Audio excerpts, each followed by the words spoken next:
Diretso, nung sinasabi ng mga kaibigan mo, of course, mga kalaro mo, mga detractors mo na, nget, palo ka. Ano naging reaction mo? Sabi ko, sa dami-daming tao sa mundo, bakit sa akin pa yung ganitong binigay? Laging ganun yung tanong ko sa sarili ko.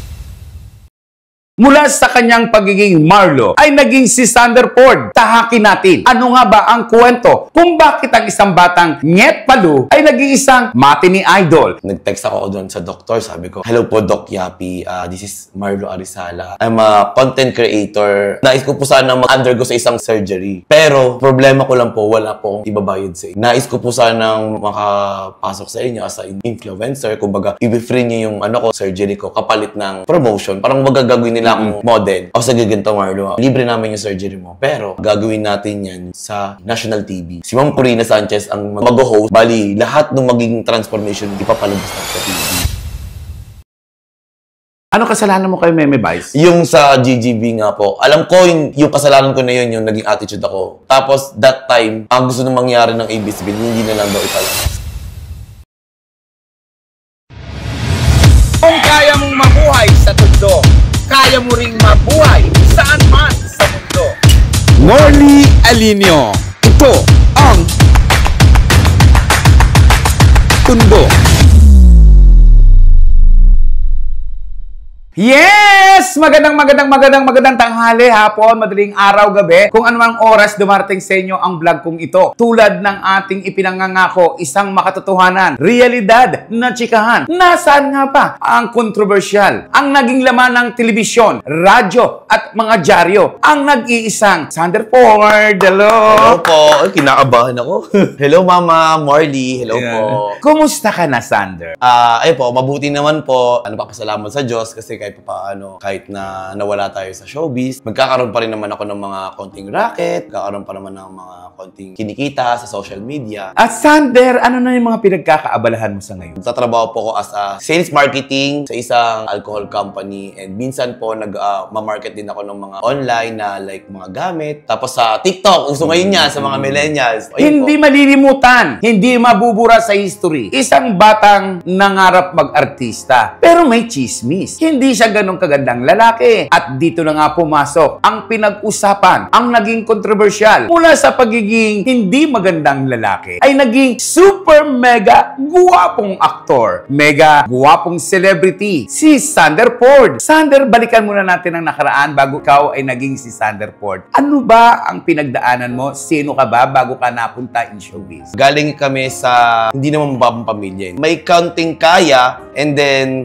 nung bata talaga ako, hindi talaga ako ganun kagwapo. Hanggang ngayon naman din. Pero, ayun nga, nung bata nga ako, hindi ako ganun kagwapo. Wala akong masyadong kaibigan. So, ito talaga yung kauna-unang talent ko before eh. Mahilig ako magsasayaw. Paborito ko talaga yung mga spaghetti pababa. Ayun ang hilig ko dati. So, ayun yung mga panahon na parang gusto ko mag-artista. Okay. Before. Tapos, syempre, wala kaming pera. Hirap pumunta ng Maynila. So, sabi ko, balang araw magiging artista ako. And then one day, nagkaroon ako ng parang pera na pinag-ipunan. Pumunta ako na Manila sa Makati. Nagtitinda ako po before doon. Naging Takatak Boys po ako. Doon ako nag-start na parang nauuso na yung mga cellphone. Naiingit ako. Sabi ko, bakit yung mga tao may mga cellphone sila? So, sabi ko, sige, bibili ako ng cellphone. Uso-uso dati yung mga China phone, Samsung na China phone. Bili ako noon. Tapos doon ako nag-start na mag-picture-picture ako, ganyan. Saktong-saktong kasikatan ng mga K-pop. Yung mga Korea-Koreano. Doon ako nag-start. Pag-post ko una, wala pa. Wala naman. Sabi ko, okay lang, ganyan. Mga nag-comment, mga kaklase ko before. Ganyan. After 1 month, doon ako nag-start na may nag-comment na sa akin. Ang feeling mo naman, kala mo, ang gwapo-gwapo mo. Mukha ka siga-ara. Pangit mo. Nangangarap ka. Doon na nag-start na parang, dumadami yung taong nag-share ng picture ko. Di, tinaray ko, nag-vlog ako. Gumawa ko ng mga annyeonghaseyo, ganon. Before, ang 100,000, sikat ka na noon. Way back 2015. Kahit di pala isang milyon, 100,000 views, sikat ka na noon. Nag-try ako mag-YouTube hanggang sa na-discover ako ni Ma'am Corina Sanchez. Yun yung start na first TV ko. And then after noon, doon ako pumasok sa isang grupo na #5. #5? Ano naman yung #5? Yung #5 po is a boy group ng mga hindi naman kagwapuhan. Kami yung parang ilalaban sa hashtag naman ng ABS-CBN na gwapo. Ayun, doon na nag-start na parang sumisikat na kami. Napansin kami ni Sir Luis Manzano. Pinano niya kami sa ASAP. ASAP natin to. Kakanta-kanta kami doon. syempre, di naman mo, hindi ka gwapuhan, tapos ang pangit pa ng boses. Doon na, nag-boom na kami. Yun na po, doon na nag-start yung karera ng buhay ko na nag-isa na akong TV personality. Sinabi mo nang galing ka sa probinsya. Anong probinsya ito? Ano po kami? Bicolano po kami. Nung makilala ka ni Corina Sanchez, ngiyat palo ka pa. Yes po. As in, yun pa yung mga kaputukan pa ng mga tigyawat ko. Ayun, mas masaya ako kasi kahit na ganun yung itsura ko, at least naranasan ko naman na ma-TV. Actually, wala pa po akong ano nun, TF. Wala kang TF naman. Wala pa akong TF ng mga panahon. Kahit po nung dati pa lang, gustong-gusto kong mag-TV, kahit wala akong bayan. Parang papansin lang, makita lang ako sa TV. Diretso, nung sinasabi ng mga kaibigan mo, of course, mga kalaro mo, mga detractors mo na, ngiyat palo ka, ano naging reaction mo? Sabi ko sa sarili ko, in-accept ko naman sa sarili ko na siguro baka ito talaga yung para sa akin kasi hindi naman lahat ibibigay sa iyo ni Lord eh. So, kung hindi ako gwapo, baka may talent ako. Doon na lang ako pumasok sa talent. Tinaray ko kung kaya kong sumayaw, kung kaya kong kumanta, kung kaya kong umarte. Magaling ako mag-comedy, marunong ako magpatawa, nakakapagpasawa ako ng tao, nakakapagpainis ako ng tao. It means na ano ko sila, na-i-entertain ko sila. Doon pa lang, ano na ako, personality na ako kasi alam ko kaya kong mag-entertain ng tao eh. In-accept ko na lang na, sige, okay lang kahit pangit. Ilan kayo magkakapatid? Sa mama ko po, 3. Sa papa ko, 17 kami. 17. Kamukha mo lahat. Siguro kami lang yung may tsura. Kami na yung itsura. Lagay na yun? Oo, kami na yung itsura. Talaga? Pag nakikita mo yung mga kapatid mong yun, anong nagiging reaction? Ngayon, ano po, masaya naman ako sa sa estado ng buhay nila and then parehas naman din sa akin. So sabi ko nga sa kanila, lagi naman kami nag-uusap na ano man yung nangyari sa atin. Wala naman tayong pakialam sa mga kung ano nakikita sa panlabas natin, yung panloob. Nung sinasabi mong ngiyat palo ka pa, galit ka ba sa mirror? Ayaw mong manalan? Sa totoo lang, mama, before, ayoko magkaroon ng salamin sa amin. Kahit sa cellphone nga eh. Kaya lang naging ano ko siya eh. Mechanism ko siya na parang, ay, kikita pala ako dito. Sabi ko, sige, gawin natin. Di ba? Hanggang sa tanggap ko na lang. Okay na sa akin. Hindi na ako nasasaktan. Di ba? So, parang, sige, try ko. I-gawin natin content. Nung kabataan mo, kapag nakakaharap ka sa salamin, ano yung nagiging reaction? Ayun, lagi tinatanong sa sarili ko, bakit? Sabi ko, sa dami-daming tao sa mundo, bakit sa akin pa yung ganitong binigay? Laging ganun yung tanong ko sa sarili ko. Ano ba? Ano bang pwede kong gawin? Ganyan, ganyan. Tapos, yung ilong ko, lagi ginaganon-ganon dati. Baka may pag-asa pa eh. Lagay pa ako ng ipit, wala talaga. Eh, sabi ng matatanda eh. Maglagay doon ng ipit tuwing madaling araw. Wala eh. Hindi na ako nakahinga noon. Wala rin pala. Tapos nung ikaw ay maging si Marlo Arizala. Marlo Arizala. Yes po. So nakasama ka sa parang boy band. Yes po. Nakilala mo si Corina Sanchez. Yes po. Pagkatapos mong makilala, nawala ka. Opo, nawala po ako. Kasi ganito nangyari niyan eh. Dumating kami sa point na parang nag-away-away kami nung group ko. Hindi naman ganun kalaki yung dahilan, pero parang kami nagwatak-watak. Parang nagsamaan kami ng loob. Nasa isip ko, ito na kasi yun eh. Nandito ka na sa TV ka na, tapos tatalikuran mo pa. So, ang ginawa ko, kung sila hindi na nila kayang tumuloy, itinuloy ko yung pangarap para sa kanila. So, ginawa ko, nagdare-diretso ako, nagawa ko ng content, ng sarili ko, tapos kinukuha ko ng mga TV, GMA, TV5. So, ang dami din kong naging show. Hanggang sa one time, yun nga, nakakita ko nga yung doctor. So, sabi ko nga, pangarap ko talaga, baka may pag-asa pa. Baka may pag-asa pa. Mula sa kanyang pagiging Marlo, ay naging si Sander Ford. Tahakin natin. Ano nga ba ang kwento kung bakit ang isang batang ngiyat palo ay naging isang matini idol, naging isang guwapo, yummy, papa, pinagkakaguluhan, hinahabol-habol ng mga kababaihan at kabadingan. Ano ang kwento rin? Ang start po niyan, mama, is kasi may viral before, way back 2015-16, may viral dati na sa Korea to. Alam to ng mga manonood na sa Korea merong lalaki na pagawa ng mukha. Parang transformation. Ngiyat palo, tapos ngayon para talaga siyang as in matini idol na Korean, K-pop talaga, K-pop. Kasi ang gwapo. Sabi ko, baka pwede ako dyan. I-try natin. Parang Philippine version. So, sabi ko, nakausap ko si Sir. Ito pa yung nangyari niyan. Yung number na yon, kinuha ko pa sa isang kaibigan. Kasi doon siya nagpagawa ng Sabi ko, sige, kukunin ko yung number. Tapos tatry ko tawag. Nag-text ako doon sa doktor. Sabi ko, hello po, Doc Yapi. This is Marlo Arizala. I'm a content creator. Nais ko po sana mag-undergo sa isang surgery. Pero, problema ko lang po, wala po akong ibabayad sa inyo. Nais ko po sanang makapasok sa inyo as an influencer. Kumbaga, i-free niyo yung surgery ko kapalit ng promotion. Parang magagagawin nila akong model. Sabi nila, pag-iisipan ko, ganyan. Doon pala sabi ko, ay, sa mga trabaho, pag sinabi pinag-iisipan, baka hindi matuloy. Yung ganun eh. Pag tawagan na lang kita, ibig sabihin yun, hindi ka pasado. Sabi ko, baka hindi pwede.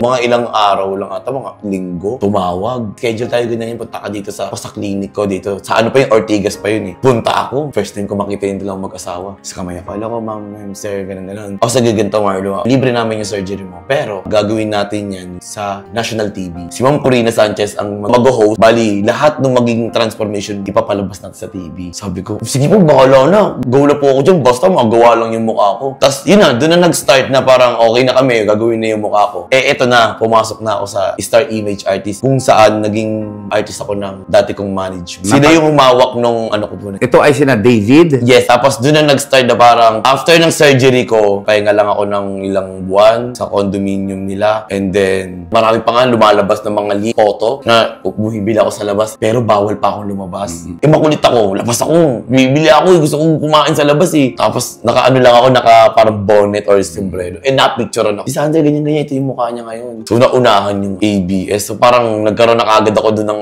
unang pagkakamali. Siyempre, lumabas ako. Dapat hindi, may kaso nga yun. Kasi bawal talaga ako lumabas eh. Kasi gusto nila, bago ka lumabas, dapat na ipalabas ka na namin. Kasi hindi ka dapat makita ng tao.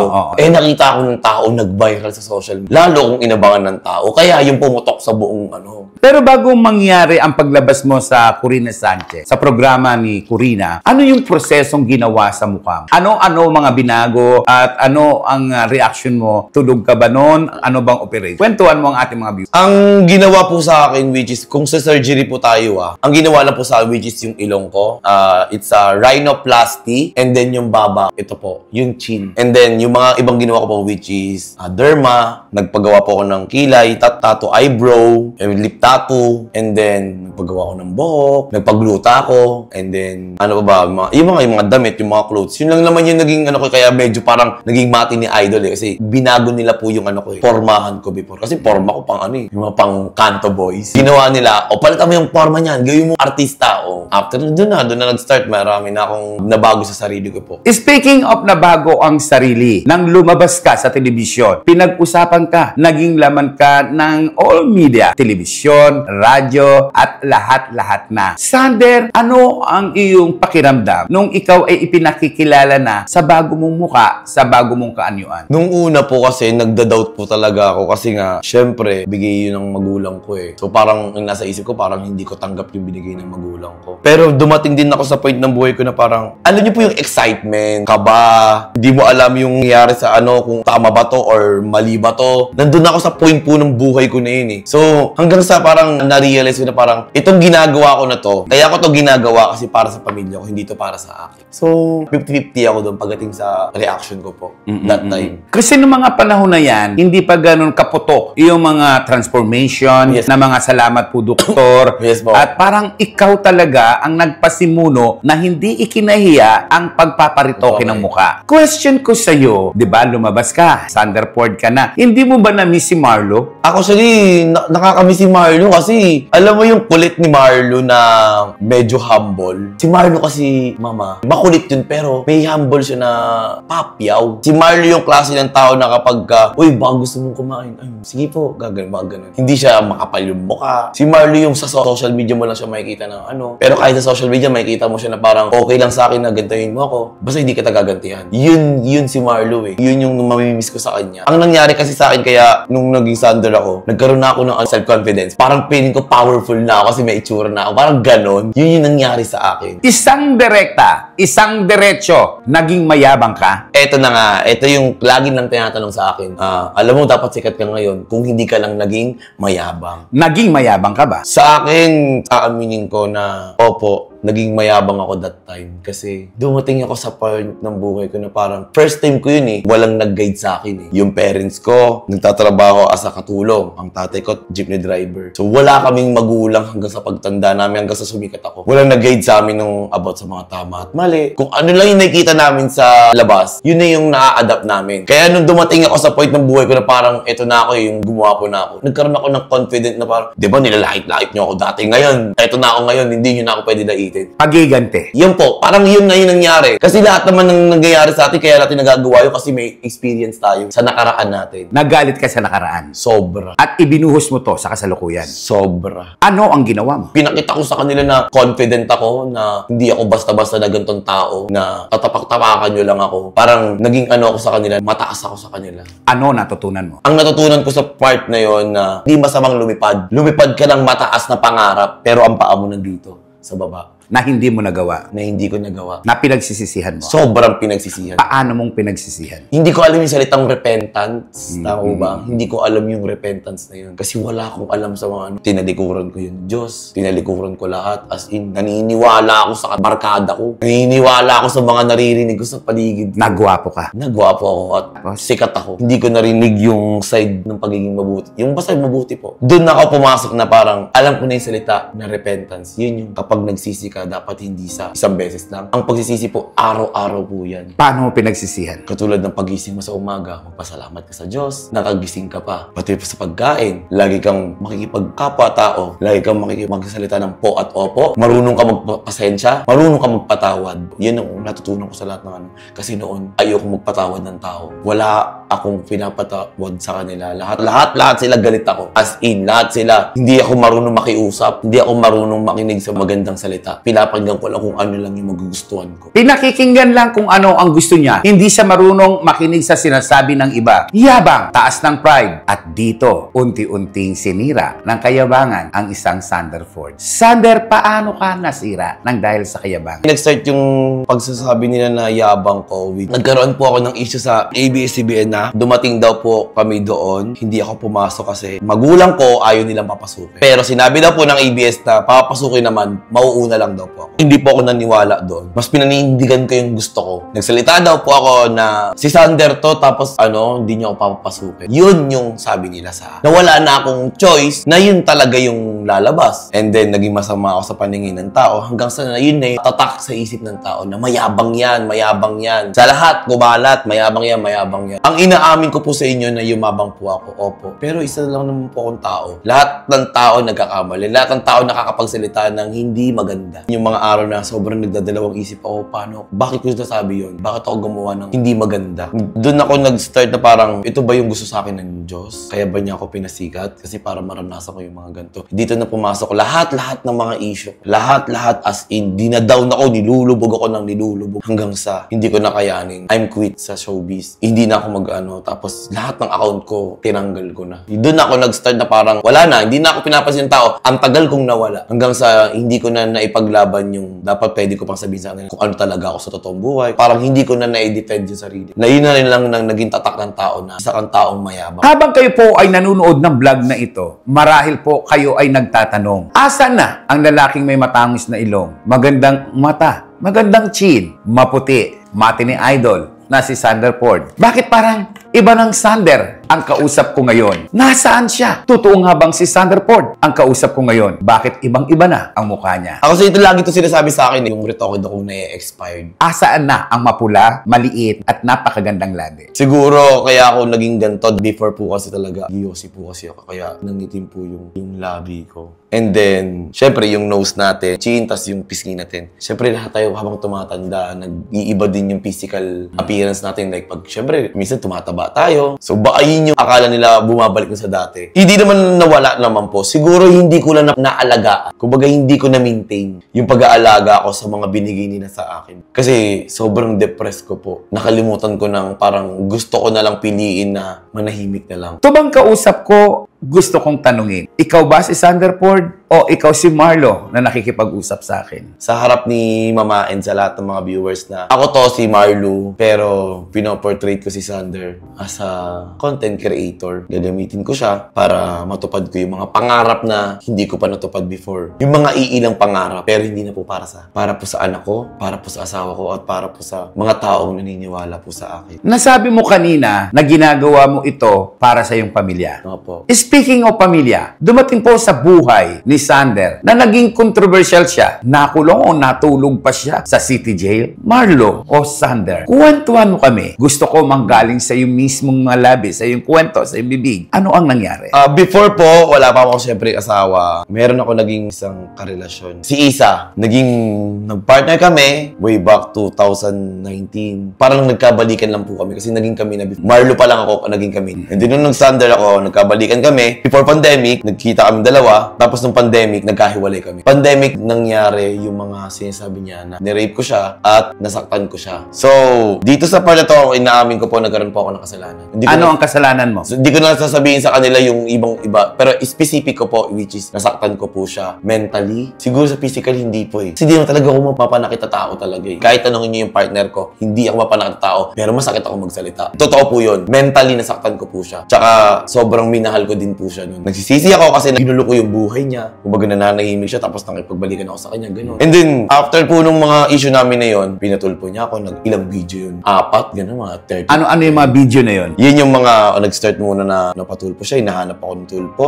Pangalawa, may part 2 na parang ako naman yung kinakausap. Yung pangatlo, pinuntahan ako sa bahay namin. And then, pang-4, yun na yung nasa kulungan na po ako. Una, ito yung kaso ng pambubugbog Yes. na sinasabi niyang madalas niyang natitikman sa'yo. Sabi po niya yun, pero nga po, hindi po ako nananakit. At that time na sinasabi niya na yun, isang araw pa lang po kami nakatira sa condominium. Pangalawa, ni-rape mo siya. Ako kasi, hindi ko masabi na nirape ko siya. Pero kasi, may nangyari po sa amin dahil nag-commit kami sa isa't isa. We're committing, so nasa isang bahay kami. So, ang feel ko, lahat ng mga nangyayari sa amin, gusto namin parehas. Kasi umalis siya sa amin ng okay naman po. Pangatlo, inabuso mo ang kabaitan niya. Inabuso ko yung kabaitan niya, yes, aminin ko po. Dahil sobrang bait po niya talaga as in. At ako, dahil na parang feeling ko sa sarili ko, sikat ako, ganyan ako. Pogi ako, wala akong pakialam, mga ganun. Nasaktan ko siya sa part na yun. Sobrang nasaktan ko siya sa part na yun. Pogi ka, wala kang pakialam sa mundo. Pumasok uli ang kayabangan mo. Yun po. Sobra po. As in, ang dami kong nasaktan na tao bukod sa mga kaibigan ko. Sa mga fans ko before, nangingi ako ng tawad sa inyo. Kasi alam ko, marami akong hindi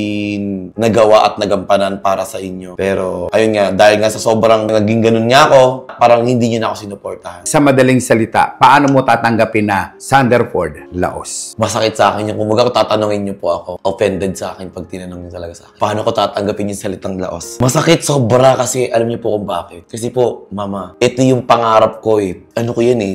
Kumbaga, nilakbay ko yan eh. Pinaghirapan ko yan eh. Tapos dadating ako sa point ng buhay ko na eto na pala ako ngayon. Hindi ko alam kung paano ko i-accept sa sarili ko na laos na ako. Kasi nararamdaman ko kasi yung talent ko, yung pagiging agresibo ko as a content creator, as an artist. Pero wala na taong nanonood sa akin. Wala na taong gustong tangkiligin ako. At taong gustong pagkatiwalaan ako. Hindi ko alam kung paano ko masasabi na laos ako. Basta sa ngayon, nasasaktan ako every time na sinasabihan ako ng sobra po. May pinagsisisihan ka. Pinagsisisihan ko lahat ng mga ginawa kong pagkakamali. Una, yung pagiging mayabang ko. Pangalawa, syempre yung magulang natin. Tinalikuran ko yung magulang ko. Paano mong tinalikuran ng magulang mo? Tumira ako sa Manila ng ako lang. Hindi ko sila kinausap. Lahat ng pera ko sa akin lang. Legit po. Hindi ko sila binilan ng bahay. Hindi ko sila nabili ng sakyan. Hindi ko naibigay lahat ng gusto ng parents ko. Yung pangarap ng nanay ko na mabili yung lupa ng lolo ko, hindi namin. Pero, yung bilang pagiging mabuting anak, nandito naman. Kasi, mahal na mahal ko yung mama ko eh. Sobrang mahal na mahal ko yung mama ko. Hanggang ngayon, wala pa rin ako napapatunayan sa magulang ko. Bagkus binigyan ko pa siya ng problem. Pero in the end, sabi ko nga sa nanay ko na, alam ko, ito lahat to, binigay to ni Lord para pag-aralan. Para sa susunod na ibibigay niya ulit sa akin to. Alam ko na yung gagawin ko. Ngayon, nangingi ako ng tawad sa mama ko. Ma,